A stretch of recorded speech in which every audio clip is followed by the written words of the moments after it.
Three, Three, two, one. one. Hi, everyone. Welcome to the Sea Brigade Hey. podcast, episode 4. Today we'll be talking about Broadchurch, season 2, episode 4. And as per usual, I have my co-host, Emily. Hey. And, of course, I'm Ken. So I should know it. I should start introducing myself before introducing my co-hosts. But It's fine. Yeah. You have your priorities in order. Emily first, then me. So there's not really much in the way of Broadchurch, like specific news. I wanted to start off with a shout out to the Rones, our listener from Hungary. He got in touch with us via Reddit, and that's kind of cool. So, and then this isn't even news. It's something that just happened when I checked the Sea Brigade. When I checked the Sea Brigade email, in the inbox, there was a letter from ITV Player, and all it said, and it was, "Is everything okay? We noticed you didn't finish watching your episode of Broadchurch. It's the show everyone's talking about, so we don't want you to miss out." I thought that was very cute. That's kind of hysterical. Actually, I had a piece of Broadchurch news. Nice. Okay. Which I don't have a source for, so I'm of roughly the same journalistic integrity as Ollie. But what I saw is that apparently, because now they do this thing for like ratings and viewership where there's the live viewership and then there's the adjusted viewership when it takes into account the people watching online. Mm-hmm. And apparently, so for the last episode 4, it was like maybe, I don't know, like 5.6 million people watched it live. But then there was like an additional over 3 million viewers watched it online or on DVR. So it had a total of like 8 million viewers. Yeah. So, yeah. So viewership isn't as dire as the news is making it out to be. Way to represent online community. Holla. I feel like, I don't know, it's kind of funny because, like, you and me and everyone, who's outside of the UK who's keeping that viewership alive, we're kind of taking, I guess, viewership numbers away from, like, BBC America, but who cares? Yeah. Well, yeah, because I feel like, viewership in America is going to be low anyway, because it's not, the viewership for season 1 was low. Yeah, I have no idea what the BBC numbers are, but also, like, I think it was only like a little over, like maybe 1.5 million. But also, like, the numbers in our country are so screwed up with the Nielsen family household. Like, yeah, we give clickers to X percent of households, and then we do some fake math to figure out how many people are watching. So, right. I mean, it's wacky. I don't know if the UK does that too, but who knows? So one of the things I wrote down as, I guess, newsworthy for us is that one of the musical themes from Broadchurch by Olafur, like one of the music pieces by Olafur Arnalds, was used in the Fantastic Four trailer. Yeah, that was so weird. And there were some people who were like, well, first of all, dude has to be paid for using their music, of course. Yeah. But even then, it's like, it feels weird and cheap for you to be using this music that is so specifically made for, like, it's the kind of music that I remember being played during, like, grieving family, David Tennant looking somber out into the ocean. And now it's just used for fucking the Fantastic Four. It feels like such, kind of like an industry insult. Yeah, it was really jarring. Like hearing the emotional impact of Broadchurch's soundtrack and hearing that music played over, Mr. Fantastic stretching his arm out is just so ridiculous. And there's only so much, like, comic book movie stuff that I can handle. And if it's not coming straight from the mouth of Marvel Studios, like, this is Fox trying to reboot the Fantastic Four, and if it's not, like, for me at least, core storyline, like, going to be in the Avengers, like, it's hard for me to care. So yeah, actually, speaking of, I don't know, comic book things, were you going to get to David Tennant's latest project? That's exactly what I was going to segue in. You're great. You're amazing. Yeah, so speaking of Marvel, David Tennant is going to play a Marvel villain in a Netflix series about a superhero I've never heard of anyways. So yeah. And apparently the main character is going to be Jane from Breaking Bad. I don't know her name. Kristen Ritter. Yes, there we go. Yeah, I've always kind of loved her in things. Of course, not before Breaking Bad, but after Breaking Bad, she was in a television show called Don't Trust the Bitch in Apartment 23, which popularly was known as Don't Trust the Bee in Apartment 23. And you know what? It was like a pretty alright show, and it got axed pretty quickly, maybe after a second season. I know there's something like there were episodes left unaired because it got axed mid-season, which is always something I find so interesting, that like the show, like you already paid for X number of episodes, you know? Right. Is it really that unprofitable? Well, like, yeah, you know, you axe the show without airing, like, and that's always like the weird thing for me is like when I look at a show, it's like, oh, we have this many episodes and these many were like never seen. It just weirds me out. It's like someone has, but so yeah, he's playing a guy called Kilgrave in a show called AKA Jessica Jones. And you know what? I have a Netflix account, so why not go watch some David Tennant? But I'm not the biggest... Well, no, I was about to say I'm not the biggest fan of Marvel television shows, but I haven't watched any. I haven't watched Agents of S.H.I.E.L.D., Agent Carter, or, you know, anything else, so... Yeah. I've heard that Agent Carter is good. Because it's a period piece miniseries about a female spy, which is kind of cool, so... Yeah, and also it's a miniseries, so it can't get too ridiculous. Right. And, well, I think the period piece is, like, maybe the most important thing for me, because I don't feel like they're going to inject crazy supervillains that I've never heard of or anything like that. Right. She might be fighting Russian communists or Nazis, but it's not going to be, I don't know, wacky villain of the month type stuff. Or villain of the week is more what I should be saying. And then, you know, this next piece isn't exactly news, but I was trying to look for news, and I came across The Telegraph and just saw like a really good article that kind of summarized backlash to the backlash and why series 2 episode 4 of Broadchurch kind of brought the show back to its roots. And he was talking about how the author is Benji Wilson, and he was talking about how Broadchurch is a show that's largely about family, and that you know, this episode brings back family to the kind of to the forefront by letting us see Alex's family for the first time, and like the show's kind of back to form with this episode, which I thought would kind of translate well or segue well into just us giving some impressions, because I thought this episode was for me really good. Like, agreed. It felt like some classic, you know, Broadchurch, and the episode didn't start the way we thought it would, but I think, for me at least, it included all the hooks and things that I wanted in order to, you know, to come out of the episode feeling good instead of coming out of the episode feeling frustrated. Exactly. I never felt a moment of like, I mean, obviously it's good to like have tension when you're watching and feel a little anxiety, but I didn't feel like overwhelmingly anxious watching this episode. It wasn't like, you know, like you said, it wasn't frustrating.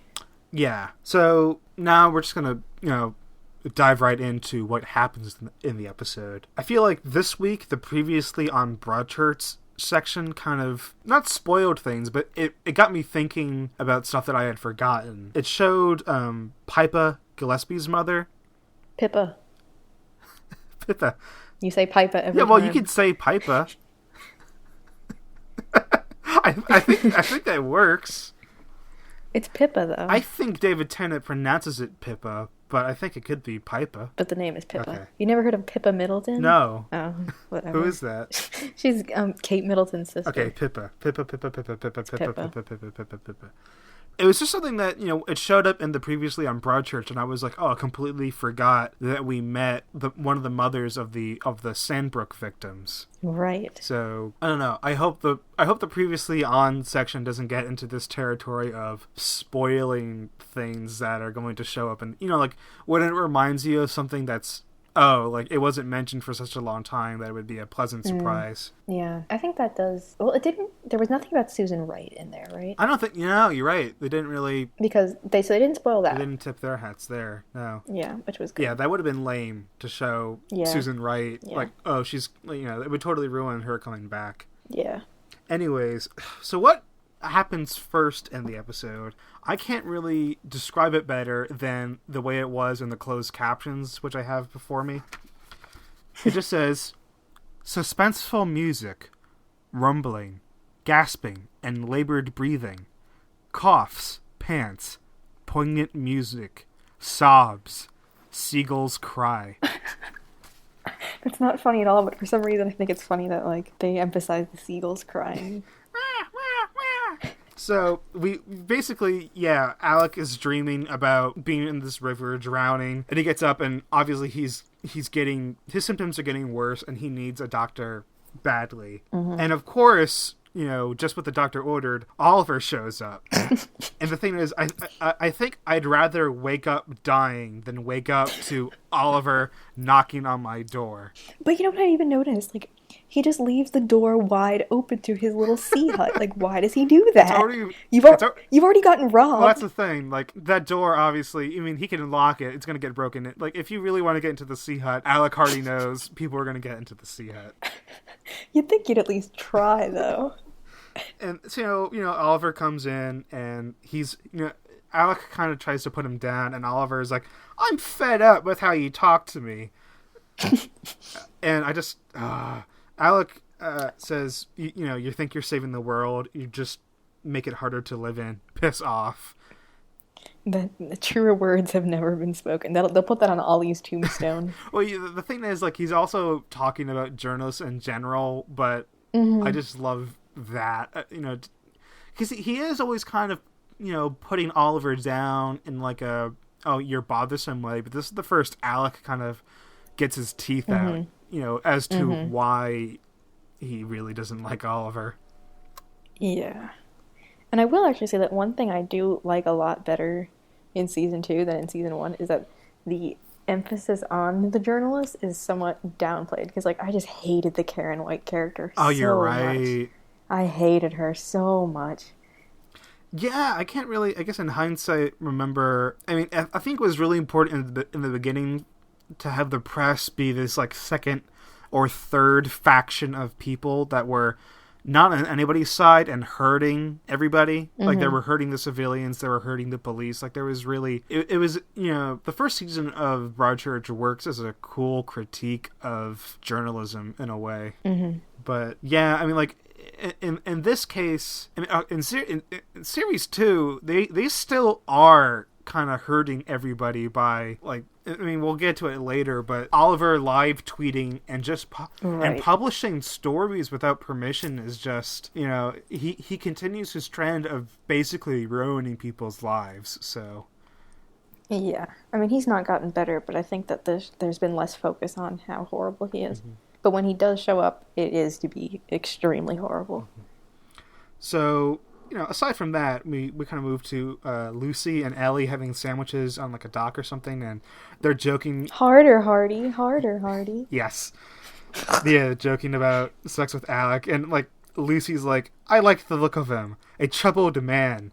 Not as, I like a troubled man, but not as troubled as you do. And I was just like, whoa, Lucy. Crossing the line there, don't you think? Yeah, I kind of love what a loose cannon she is, though. A Lucy cannon? But okay, so Lucy does some things this episode that aren't so great, but what I do sympathize with her is she knows she's the only eyewitness that night. She's the only person that could place Joe being out and about at like 4 a.m. So she feels that she needs to name Joe, even though Ellie's like, stick to the facts, just mention that you saw someone out at night. Right. Well, see, like, when the first episode of this series aired, I thought that moment would be a lot bigger in the grand scheme of things, because one of the first things that Jocelyn says to Beth is that, you know, you're not looking for the truth, you're looking for justice. Right. And so I thought that Lucy lying and saying that she definitively saw Joe would end up being something huge. Yeah. Because that's not necessarily the truth, but it's just. And it's something that we're coming to it sooner than I think, but, like, yeah, when it happens this episode, it's not the huge moment that we were looking for. It's big in different ways, more in in the relationship between Lucy and Ellie. Right. And so I think that actually kind of is a realistic representation of the court, in that they're not, like, immediately wowed by her. Maybe the jury is a little wooed, but, you know, I mean, Sharon obviously is not having it. Mm-hmm. And, Jocelyn is not happy, and neither is Ellie. Ooh. Okay, so yeah, speaking of Jocelyn, that's actually what happens next. She grills Ben for not knowing. She's asking why they didn't know that Alec and Ellie were in the same hotel room together, Mm-hmm. and she's asking who did they talk to that we didn't, and she gives a great quote that I'm just gonna read out here. I'm a prize fighter. I'm Willie Pep, and Willie Pep never liked taking punches. Everything you need to know about a trial can be found in the boxing ring. After Lucy Stevens, I want to close by giving the defense a bloody mouth. I was just like, whoa, Jocelyn, where have you been this whole series? Yeah, girlfriend is finally unleashing the beast within. Jocelyn's going into beast mode. Beast mode Joss. Okay, so what I have next is that Mark takes Lizzie Latimer. I guess that's what we're calling Elizabeth now. She's Lizzie Latimer. But Yeah. Mark takes her to the beach for a sunset, and he comes back, and he swears that he's going to be a better father, more present in their life. And I just wanted to ask what you thought about this. I mean, I thought it was a sweet scene and a good effort, but knowing Mark and how wishy-washy he is and how one day he says something and the next day he does something completely contradictory, I don't know, if I were Beth, would I believe him? I mean, she seems happy, but I don't know. Yeah, that's exactly what I was thinking is, as sweet as everything is, I'm very skeptical about Mark's ability to parent well, because Yeah. I feel like how quickly he can go from taking the family to the arcade to ditching the family entirely to go hang out with Tom to play video games. It's so Mark is such a weird I don't feel like I know Mark Latimer well. The one thing I know about Mark Latimer is not to trust him. Precisely. So what happens next is we're kind of at court, and Ellie has parking meter problems. Yeah. Lee shows up and pays for her parking meter and sympathizes with her about being targeted and slandered in court.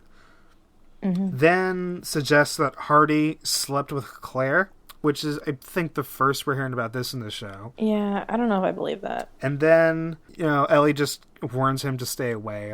The affair is none of my business. Mm-hmm. But she does bring it up to Alec, who dodges the question and instead suggests going to Sandbrook to reopen the case. Mm-hmm. And this, you love this line. He's like, leave wee little, Fred. Honestly, one of my favorite recurring jokes in the show is just how he just, for the life of him, cannot remember poor Fred's name. And, his name is Fred. It couldn't be an easier name. And, something, he's just dry. He's just so blind to Fred. So poor Fred. He suggests leaving Fred with her sister. And speaking of Lucy, it's finally her turn to, speak. Mm-hmm. And, yeah, it turns out that she's quite poor because of online poker. Yeah. Yeah, we were thinking about this a few episodes back. I think in episode 2 we were trying to remember, why is Lucy poor? It's kind of, Anyway, she was playing poker at 4:47 in the morning, so already, dark days for Lucy. Mm-hmm. And she sees a man throw out some trash across the street. I was wondering, do we know what's in that trash bag? What the hell Joe is throwing out? Joe said it was clothes. Clothes that belong to Danny or something like that? No, I think it was his clothes that he was wearing. Oh. At the time. That could have Danny's DNA on it or something like that. Yeah, and the stuff that he used to clean, I think. Mm-hmm. But I know for certain he said it was clothes. Okay. Anyway, so Lucy lies about recognizing Joe Miller and specifically about naming Joe Miller to the police, which is... Yeah, that's weird. I feel like Lucy could have lied in a better way. You know what I mean? Yeah, without throwing the police under the bus. Because if she just described the man she saw, Jocelyn could have connected the dots and implied that it was Joe Miller, but instead, the way she changes her story makes her look like a witness who is, incompetent or has a motive, and it's just unfortunate. Yeah. Though I will give her props because Sharon has a go at Lucy for delaying to report her evidence and changing her story, and I feel like Lucy does a good job not losing her cool. Yeah, something that I mean, I don't think Lucy's a person to be admired necessarily, but one of the traits that I respect her for is that, unlike everyone else in Broadchurch, seemingly like a Mark Latimer type, she's completely honest with the fact that she was up at 4 whatever in the morning Yes. because she was playing online poker. Like, she's not making up the stupid excuse like, oh, I went to go have drinks with a friend whose name I can't remember. Like, she's honest. She has nothing to lose, really. Yeah, and if she had, yeah, if she had not said, if she told the truth about just seeing a man throw out garbage, and then told the even dirtier truth that she was basically ransoming that information, I feel like, I don't know if the jury would, that wouldn't have been good. It wouldn't have been good. Like, oh, this is money that the police paid for, but it kind of situates. Yeah, that would have been terrible, actually. Oh, so Jocelyn introduces a new witness with a late notice, which irritates Sharon, but doesn't exactly surprise her. She knows Jocelyn likes to end on a big note that kind of gets some, an idea about the defendant stuck in the jury's head, which is, I think, a really, interesting thing. Anyways, so this new witness is someone who worked with Joe as a paramedic back in 1998. 2 days after Guy Fawkes night / bonfire night, and Joe beats up a guy just for stealing a parking space. Like, gets out of his car, breaks his ribs, leaves him bloody, and it's kind of, I don't know, retroactively really creepy to think that Joe Miller's always been this quick to snap kind of guy.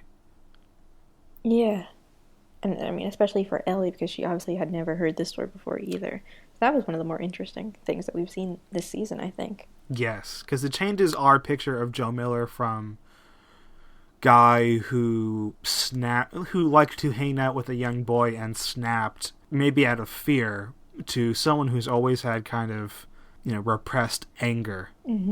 So Sharon gets up and tries to paint Joe as being this good guy, like, oh, like how, the paramedic job is very stressful, he saved a lot of lives, but his coworker just keeps making things worse for him, which is, for me at least, it was just one of the, for me, like, biggest smile on my face, because Sharon's line of questioning only made Joe look worse. Yeah, he was like, oh, you had a very stressful job, and the coworker was like, no, we had a really good day with lots of time off. So this violence was even more unexpected than, So, with that final surprise witness, thus ends the Crown's case. Alec then says goodbye to Claire, because they're going up to Sandbrook. And so Alec and Claire drive off, and...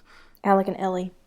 Alec and... Did I say Alec and Claire before? Okay, yeah, it's fine. You wouldn't believe, if you took a look at my notes, like, it's just kind of a repeating series of the characters' names. Alec, Ellie, Sharon, Abby, Claire, Tom, Ellie. It's just like... it's just ridiculous. So, yeah, Alec and Ellie drive off, and of course Lee is just creeping there next to a tree.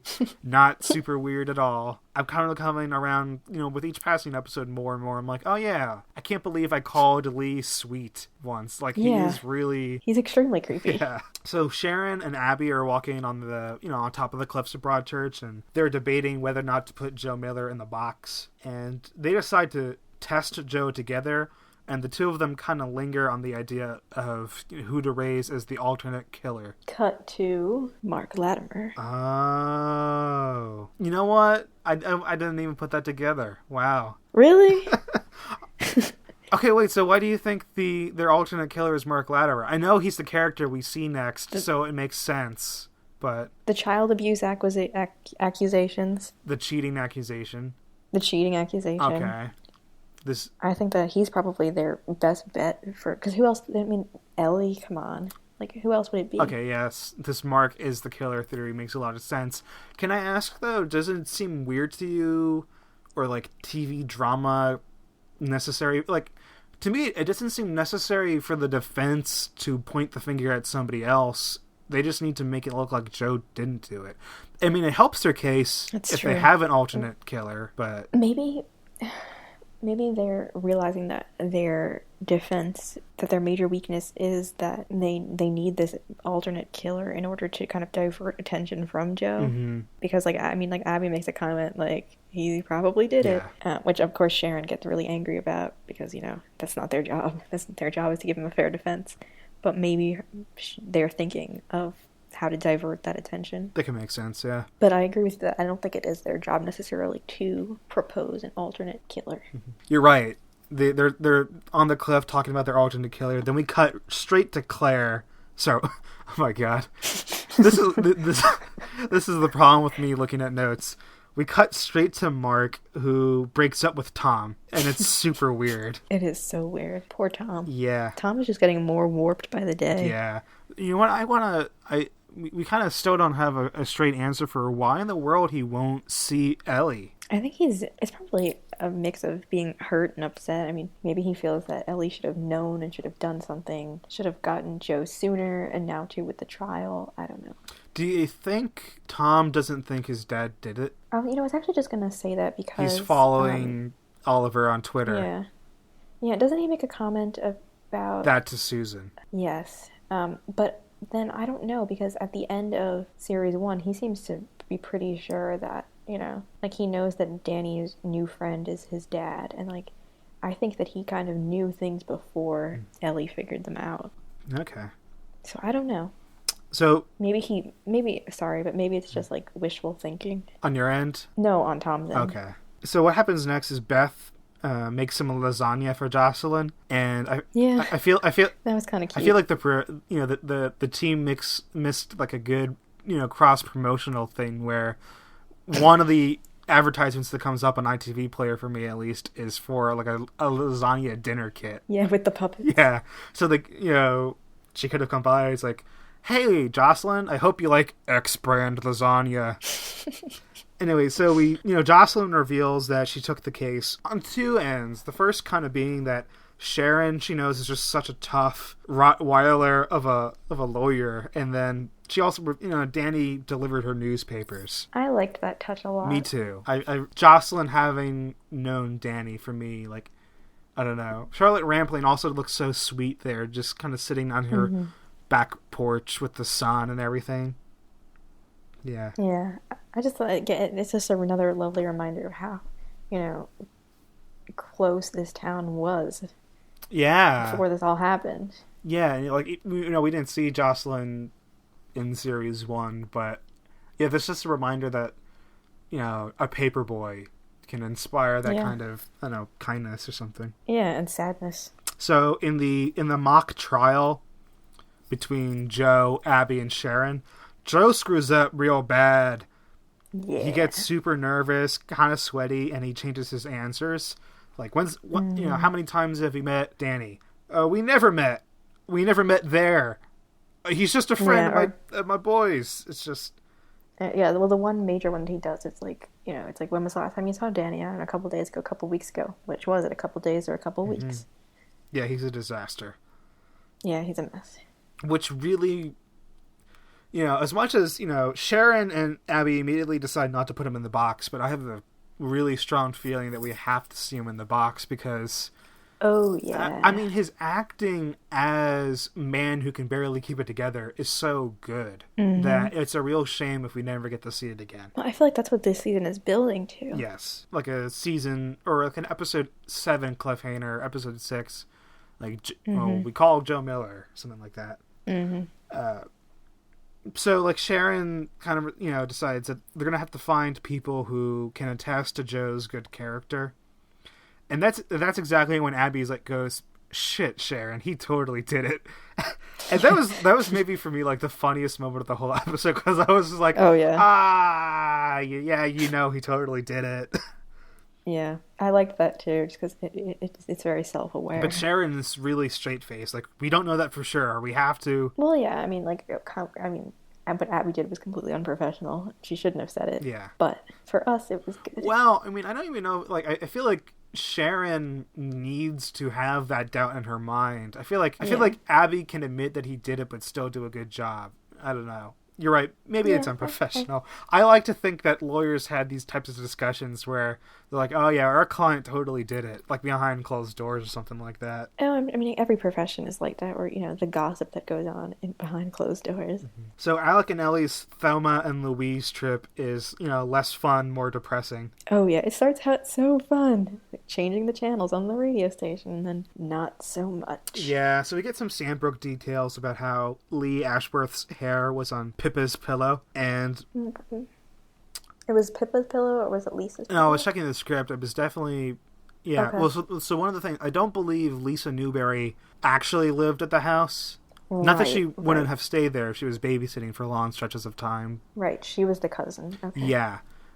Which is, back when I was thinking about theories, like, if Lee was having an affair or just, even sleeping or cuddling with Lisa, if Pippa's bed was, like, the only bed, like, it could look really bad that his hair is on the bed, but, Lee doesn't strike me as going to sleep with the 12-year-old creepy. He's more obsessed with my wife creepy. Yeah. Agreed. But the most disgusting and sad thing is that Alec found Pippa Gillespie just floating in a river and almost drowned next to her in what is gross corpse water. Yeah. Well, actually, I really freaked out at that moment because it's a minor piece of his characterization from series 1 really clicked, because there's a part in series 1 where Ellie and Alec go out on a boat to see Mark Latimer's boat, and he's holding on for dear life, and he looks like he's gonna, puke all his guts up. And she says, "What's wrong?" And he's like, "I don't like water." And she says, "We're barely on it." And he's just like, "I don't like water." So that's why he doesn't like water. That's really cool. How Yeah. much of this Sandbrook stuff do you think they had planned or written down? I think a lot more than we give him credit for. Like, even even the whole basis for this series is that last season wrapped up too nicely with a confession rather than evidence. So it is really kind of clever in that series 1 could have been standalone, but with series 2 now we're seeing, ways in which there were holes in series 1. And so one of the other things that is obviously really bothering Alec is that he was carrying this body out of the water, which is the same age as his daughter. Yeah, that's gotta, screw you up. Yeah. So Oliver, comes to Lee's weird farm thing and bothers him for an interview. And, Oliver seriously thinks he can trick Lee with this garbage that, give your side of the interview and everything will be fine. I mean, I think he's just trying things for trying's sake, but he gets threatened. Like, there's definitely the threat of physical violence. Like, do you not see that I'm hammering? Do you not see that I've been putting together this fence all day and for weeks? Anyway, but like, Oliver gets his picture of Lee and works on that later. Alec and Ellie then arrive at their hotel room, and they have to split the bed, which is an unfortunate scenario, but super funny for us. It's pretty hysterical. Also, can I make a comment that I didn't rewatch the episode, but I'm pretty because Ellie puts on really sad pajamas, but I'm pretty sure that Alec doesn't even wear pajamas. Like, I'm pretty sure he just goes to sleep in his suit. Oh my god! Wait, I should recheck. Well, I mean, so consider that he doesn't even get under the blankets. He just kind of brings his own little separate blanket. Yeah, but he does have that sad gray T-shirt that he usually sleeps in when he's like choking to death as he wakes up. He might be. I'm pretty sure he sleeps in the suit and tie. He might know that he's in for like a nap. He might know that it's Sandbrook. He's got a lot on his mind, and he's not going to sleep very well. I just think his personal care has fallen into such a state of disarray. Like, I'm not making any excuses for him. I think it's hysterical. Yeah. Well, and you know what? It's. For me, at least, I had to get over... Because I was like, oh, really? Like, for me, at least, I know I've never been in this type of situation where, like, sharing a bed with a stranger, but for comfort's sake, I would just be like... They're not strangers. Well, that's what I mean. Okay, yeah, they're not strangers, but they're, like, ex-co-workers. They're not even really friends. I'm just, like, they're such strict rules. Like, okay, you're on top, I'm below... I wonder, because Alec's original suggestion is, I'll just go sleep in the car. I wonder if he would have slept more comfortably. I don't know. Oh, okay. I'm going to lose my spot if I don't move to the next point soon. Okay, so they're about to go to bed, and Ellie asks about she pushes again whether or not he slept with Claire Ripley, and then we kind of cut to a vision of right. I don't think he did.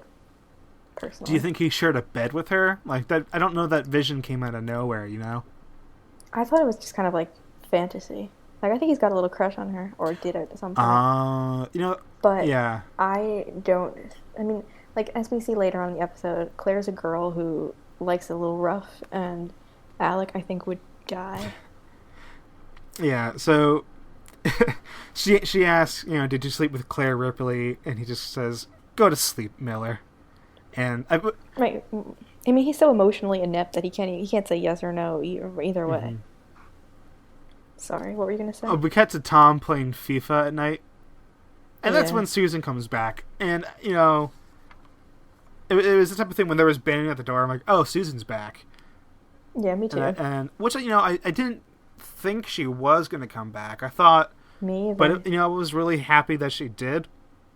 Vincent comes in, she comes in. And as creepy as Susan has been, with that article by Benji Wilson talking about how Broadchurch is really, it has a lot to do with family themes. One of the things I couldn't ignore was that when Susan's talking to Tom, she asks, "How's your mom?" And Tom says, "I'm living with my aunt."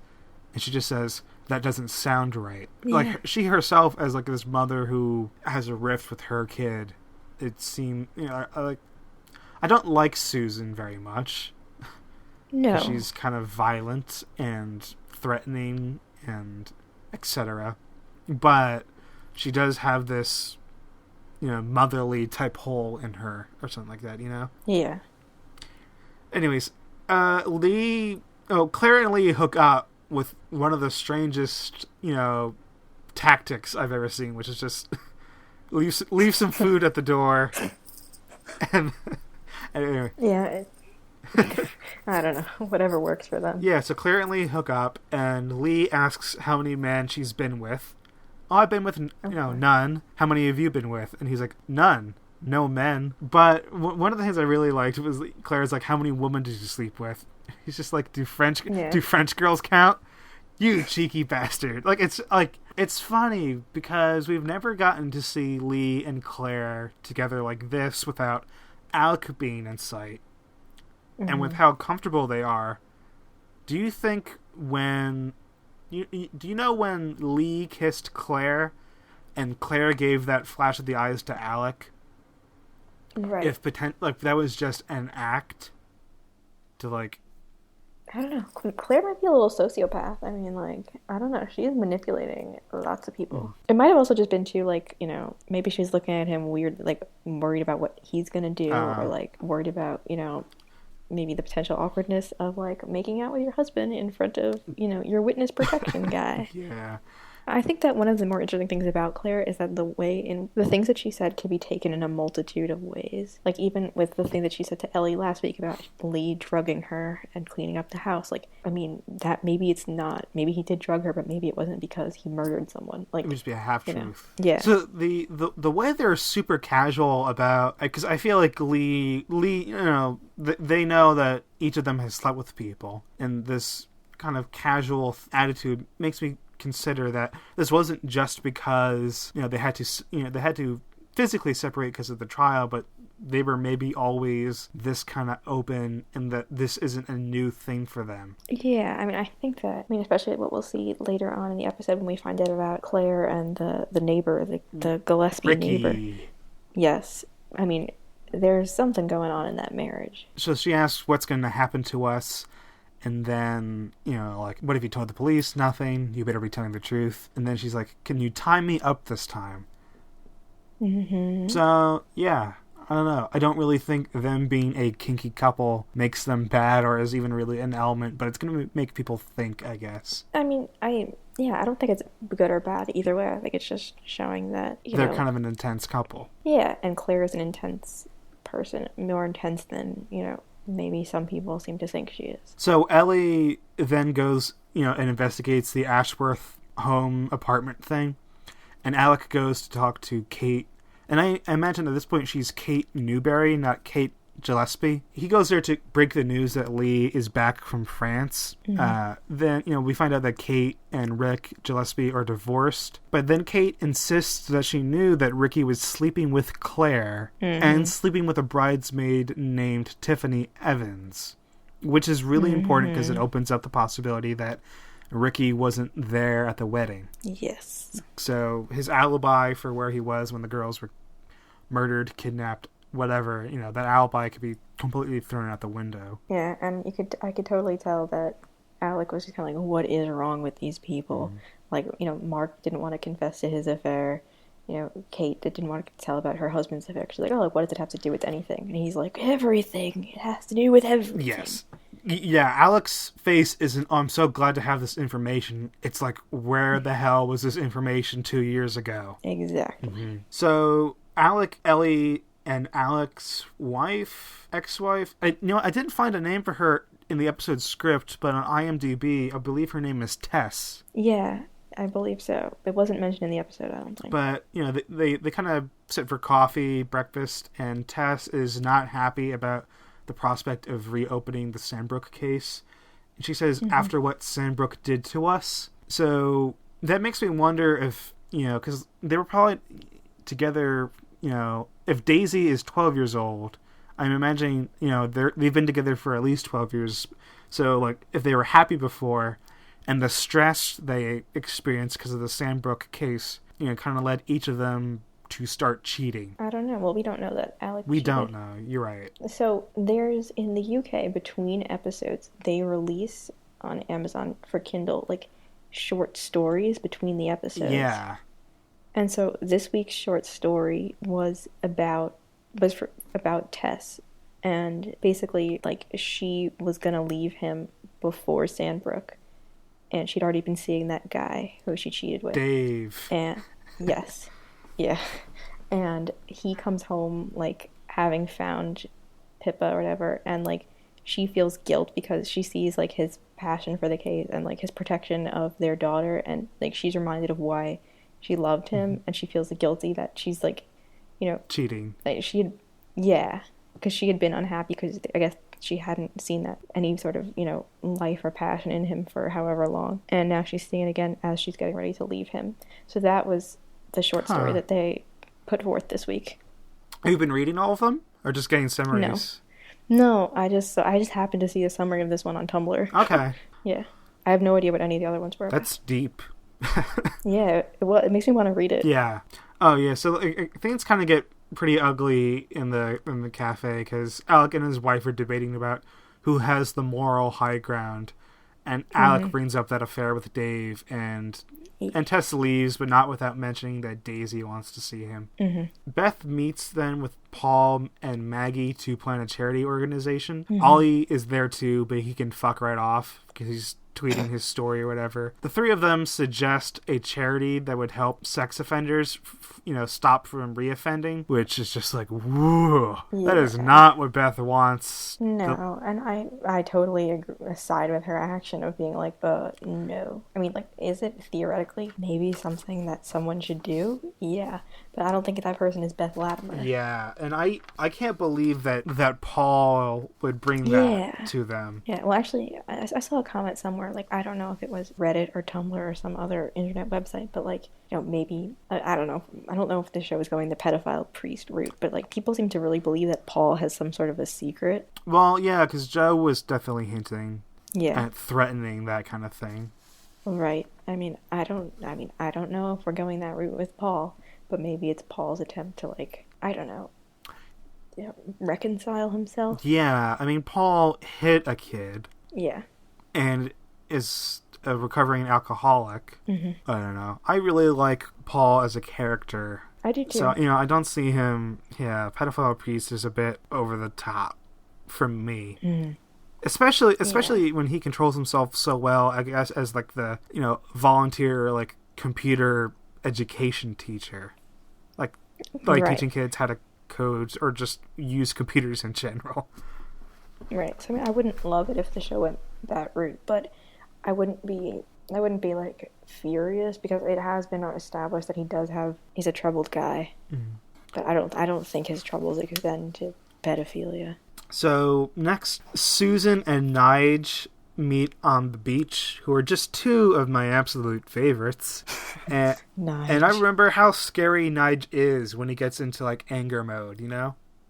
Yes. And this reminded me of how convinced I was of his guilt back in probably like episode 6 or 7 of series 1. Oh yeah, I mean, Nige gets terrifying. Mm-hmm. So Susan says she has cancer and has 9 months to spend with Nige, which is a very on-the-nose, kind of metaphoric 9 months type thing. Mm-hmm. And, you know, Susan says that she and Nige don't have to be tangled up in Danny's death anymore, which, you know, in hindsight kind of seems like a threat, because what she does later, you know, seems kind of like an attempt, a desperate attempt to get to know your kid somehow. Nige... Oh, I don't know. She's puzzling. Yeah, and Nige doesn't care at all, and I super don't blame him. Yeah, neither do I. So, like, you know, Nige doesn't have to get in her face and just, like he looks like he's about to bite her face off sometimes. Yeah. He doesn't have to do that or kidnap her dog or threaten her with a crossbow. Like, Nige is creepy about it, but if he were just like, "Excuse me, Susan, I would really like it if you left me alone." Yeah, and also, you know, you're not my mother. Like, I mean, you're my biological mother, but you didn't raise me. Yes. I have a mother. Mm-hmm. Which we've seen her before. Yes. Not in a long time, but... No, and only briefly. Like, her role's mostly been off camera. Mm-hmm. So returning to a happier family, Alec is surprised to find Daisy Hardy swearing, acting, and, like, dressing older. Yeah. I loved her answer, because he's like, you know, how's school? And she's like, it's shit. And I was like, good for you, Daisy. Good for you. And she's... Every kid's least favorite question. Yeah. Well, and like, she's tired of her parents, you know, she hasn't seen mom and dad get together to, you know, gang up on her in years. So she's like, screw this, I'm off to get my drink. And I'm like, you're not old enough to drink, right? No, I think she was getting like a soda. Yeah, that's what it was. She's only 15, but like, all I was thinking of, like, what restaurant do you go and get your? I mean, but I was like, I was like, it's a pub. Yeah. You go get your drink at the pub. I was like, hold the phone. Wait, it was just a soda, but then Ricky Gillespie shows up and calls Alec a failure and is just a bully. Yeah, he's gross. And who interrupts dinner just to be a jerk? Yeah, and then, like, creepily, like, stares at your daughter, like, ugh, get away. Unless keeping Alec from investigating is, you know, your best, you know, that's in his best interest. Right, and I mean, I think that's a fairly convincing argument. However, it is episode 4, and I don't know if we're revealing the killer in episode 4. Right. I think he definitely had a hand in it and had a role. You know, he's not completely innocent. Yeah, so he wants Alec out of town. You know, this time you leave, you stay gone, which is kind of just ridiculous, but it feels desperate. Yeah, and I mean, I think it is that it's realistic of that small town mentality. And you know what you mentioned, because, like, when he was looking at Daisy, I didn't think about this, but remember that Ricky hit on a girl of the same age. Like, yeah, Lisa Newberry was probably a little bit older than that. But keep in mind, this is a guy who, like, he's gross. Yeah, he's gross. Like, he might be the first legitimate, like, pedophile character, but we don't actually know. But right. I mean, I hope that they didn't introduce Daisy to make her a potential, like, target. No. Which I don't think that they did. I think it was just more a characterization scene. Right. I would like to get to know Daisy and Tess better. Yeah, me too. I like that we saw them. I like that a lot. I thought that was a really good scene. Yeah, so it's only now that Alex starts to wonder, like, what if I'm wrong? What if Lee didn't do it? He's like, he considers that Ricky is super suspicious. And then things get, you know, a lot happens quickly at the end of this episode where Ellie delivers the information about Claire Googling Lee Ashworth. Lee Ashworth guilty, Lee Ashworth killer. And it's the type of thing I was thinking right now that, you know, Claire was Googling all the stuff about Lee to check to see if, like, things have cooled down. Like, if people stopped writing articles about Lee, if it's been months since anyone's written, you know, or talked about him, then it would be safe for him to return from France and to live their life together or something like that, you know? Yeah. I mean, I like, again, like, so everything that seems to be happening with Claire can be taken in a variety of ways, which I think makes her an interesting character / plot device. So we find out also that Claire only had Alex's number and Ricky Gillespie's number, who has a Bluebell photo in his office. Yeah, that was such a good ending. That was a good ending. Prime suspect for the mailer of the Bluebells. Yeah, see, that was an ending that was like, because I was trying to think, because series 1, episode 4 ended with Jack Marshall burning the photos, and you're like, what? And so this is another one of those, like, what? There is, so actually, that should, you know what, that might have been a stronger ending for the show than what actually was the ending. Because you remember, what happens next is actually that Oliver, you know, he outs Lee Ashworth. Oh, right, I forgot. Yeah, we do go to the court after that, and I forgot. Yeah, Oliver outs Lee Ashworth to Broadchurch via the Echo website, which is just so ethically questionable. I'm like, Maggie. Yeah, and stupid. Maggie, I know Oliver is the only aspiring, like, journalist in town, but you have to fire this kid. Yeah, it's not okay at all. Man moves to neighborhood is not the headline for a story. No. And just also, it's like, you know, like Alex says, you know, you're ruining people's lives. Like, what do you gain from that? So, I mean, I guess people are probably going to come after Hardy next episode. Yeah, he and also has not learned anything from the Jack Marshall thing. Yeah, which.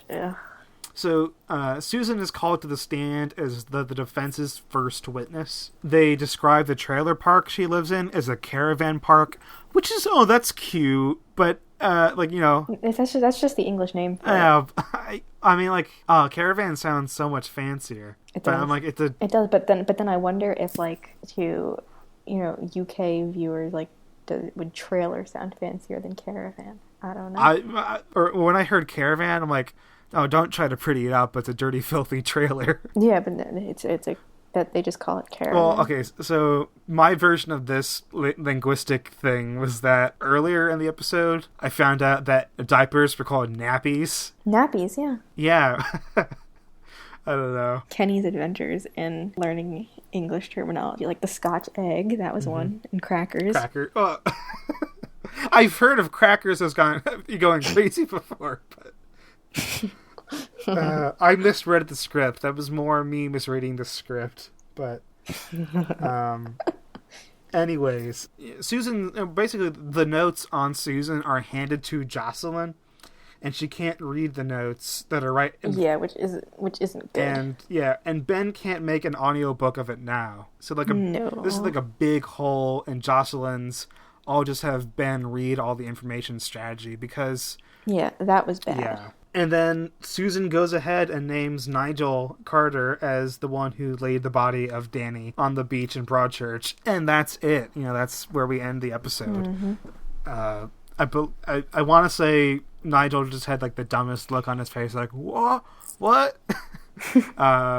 And, yeah, that was, like, a really damn good episode. It was. And, you know, there were moments I laughed. There were moments I felt really bad for Alec, but also...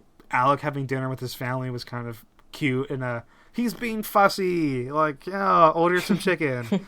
Yeah, I don't know. This is maybe the most fun Broadchurch has been all season. I would agree with that, yeah. And we've now been given, you know, we're at the halfway point, so I thought I'd finally give the credits music a listen and try to... Because you know how, like, there were parts of... In So Close, the theme from last year, there was a part of the mystery that was kind of revealed, via the lyrics. Was there, other than just being so close? I think some of the lyrics, like, when you read it from Joe Mailer's perspective, there's something about, like, I don't know, it feels like, you know, this relationship that he has with Danny is something that needs to be in the shadows. Anyway, so I thought I would try to look at the lyrics to So Far from Lisa Newberry's perspective. Lisa Oh. Newberry, who is popularly theorized to still be alive somewhere. Yeah, I think that's likely. Yeah, so the lines are, so far from who I was, so far from who I love, so far from who I want to be, so far from our dreams, so far from our needs, and so far from you here next to me. So I have a lot of ideas about the last three ones, but like the final one, so far from you here next to me, makes me think like just how close the Ashworths are to the Gillespie home. And I don't know, like I seriously, so some of the right now my theory notes are that I think that Ricky and Claire probably happened. Yeah. We know that Ricky made moves on Lisa. We don't really have a lot of evidence of this right now besides the look Lee gave Lisa, but I totally think that Lisa was with Lee Ashworth at some point. Agreed. So I think there's like I said, it's not a love triangle, it's something more confusing, like a love rhombus. But I'm thinking, I don't know if like Lee and Lisa had a thing, so that, okay, my idea might be that Lisa is still alive somewhere, but I think that like Ricky might have something to do with her kidnapping or like imprisonment. Yeah. But because yeah. I'm starting to think that the earlier fan theory that the Ashworths maybe saved Lisa from whatever killed Pippa, that the Ashworths saved Lisa from that fate, which is a much happier theory. Like I started to get to the idea that like maybe, you know, Ricky Gillespie, knowing that like Lisa was seeing Lee Ashworth, tried to get with Claire as like a revenge, or like tried to hit on Lisa because he thought, you know, if she's with Lee, maybe I can get with my, I don't know. All of it's like a really gross thing because any way you look at it, you have like a 16-year-old girl who's being harmed, kidnapped, or sought after. But Yeah. I mean, can you imagine if like he like has her as like a prisoner? Yeah. Like in some sort of like Carcosa thing. Like, I'm thinking. Do you remember the man, I want to say from Cleveland or somewhere in Ohio, that had... Yes. It was Cleveland. Yeah, okay. I don't know if this news made it overseas to the UK viewers, but there was a really screwed up scenario in like Cleveland where a man had 3 women prisoner for like some of them for like over a decade. Yeah, so that a part of me feels bad even writing this stuff down as a theory because it's so sad to think that. Yeah.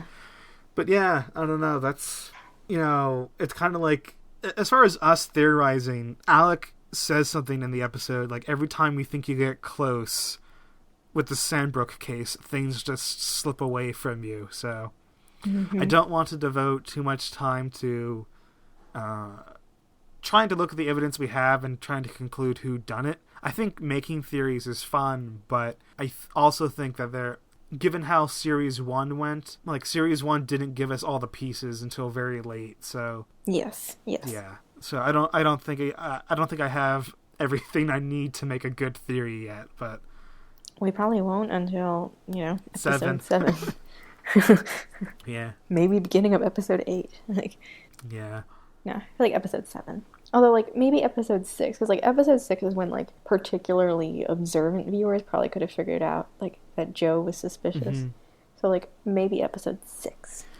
Yeah. I mean, I don't even know that... I mean, I think the Sandbrook case needs to move forward in a significant direction, but... That's true. I don't know if it needs to be solved in the same amount of time that the Joe Miller trial also gets solved. Yeah, that's an interesting point. Like, I don't know. I was actually going to ask you that, like, what do you think is the timeline we have left for the trial? Because I don't know how many days this is supposed to go on for. Because, I mean, realistically, I mean, for all practical purposes, the trial could end next episode. Like, we don't know. I mean, I don't think it will, but it could. Yeah, I mean, the defense has only started, and we're left on this cliffhanger about Nige being accused. Jocelyn hasn't had you know, now we look back, like we spent half the show just on the Crown's witnesses so far. So there's the defense. And then probably closing arguments. All right, we're back. Emily made an accident. I done goofed. You done goofed. Well, we didn't have so much left to say. We were talking about, like, you know, how much longer this trial could go on for. Yeah. And I don't know. My personal opinion is that this trial could be... I feel like this trial could be strung on until the end. I know that sounds like a lot, but there's a lot of people who have not been called to be in the box. That's true. We haven't had Mark yet. And if we use Jocelyn's boxing metaphor, first it feels like first punches were thrown, not the finishing blows yet. And I really feel like we need to sink our teeth into Joe Miller at some point. So yes, I think we still need Mark, and now we're probably gonna need to see Nige and Joe Miller. Mm-hmm. I wouldn't be surprised if the trial wraps up like at the end of episode 7. And then Sandbrook tidings at the end? Yeah, like maybe a resolution of the trials, like, you know, aftermath of the trials / Sandbrook wrapping up, potentially. I don't know. Yeah. I don't know. But in any case, I think this is all we have this week for this week's episode of the Sea Brigade. I think so. You know, as always, I have some thank yous and some plugs. We are on Twitter, but it's really, you know, there's not much there except for me trying to get more people listening to the show. But you can always, you know, share the show with people. You know, we could always use more listeners, more ears listening to our show. And, you know, definitely always up for listener feedback, emails. Yeah. seabrigadepodcast@gmail.com. It's right there in the thumbnail for the podcast if you're listening on iTunes. Always thanking Kevin MacLeod for putting Beach Party up on the Free Music Archive. It's all royalty-free stuff. It's the fun, happy beach theme that's in the beginning of the show.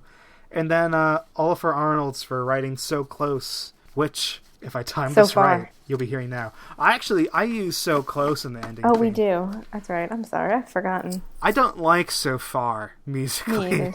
Yeah, it's not as good. Like, So Close was the theme, and I hope they don't feel... I mean, at this point they need to, but you don't need to keep writing stuff like this for every season of Broadchurch. Because now that we've done So Close and So Far, I don't know what season 3 is going to be. Equidistant. Alright, well, I'm Ken Ward. I'm signing off for the Sea Brigade, right? Alright, good night. Good night, everyone. Or good afternoon. That's weird. We're recording this at night. That's why I said good night. Goodbye. Bye.